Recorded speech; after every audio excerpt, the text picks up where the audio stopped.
ప్రస్తుతం ఉన్న రాష్ట్ర అధ్యక్షుడు బీజేపీ రాష్ట్ర అధ్యక్షుడు రామచంద్రరావు గారి నేతృత్వంలో పనిచేయడానికి కొంతమంది నాయకులు నిరాకరిస్తున్నారు.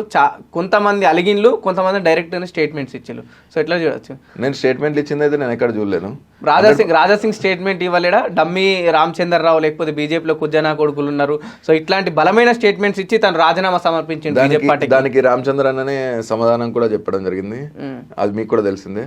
నేను మా డమ్మీని కాదు, డమ్మీ అన్నోడికి మమ్మీకి డాడీని అని చెప్పడం జరిగింది. అది మీరు అందరికి తెలిసిందే. రామచంద్ర అన్న వారు గొప్ప వ్యక్తి.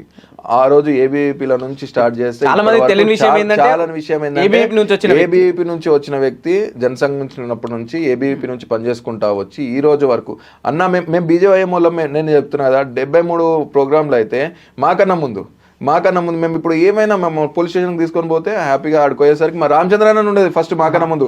ఆడ ఉండి మా వాళ్ళని ఎట్లా వదిలేరు మీరు ఫస్ట్ అని చెప్పేసి కొట్లాడే. 100% రామచంద్ర అన్న పార్టీకి పనిచేస్తుండే, పార్టీకి 100% పార్టీ కోసం పనిచేసే ప్రతి ఒక్క వ్యక్తికి అండగా ఉన్నాడు. రామచంద్ర అన్న ఏం చేయలేడు. ఆల్మోస్ట్ ఆల్ పార్టీ కోసం కొట్లాడిన వ్యక్తులు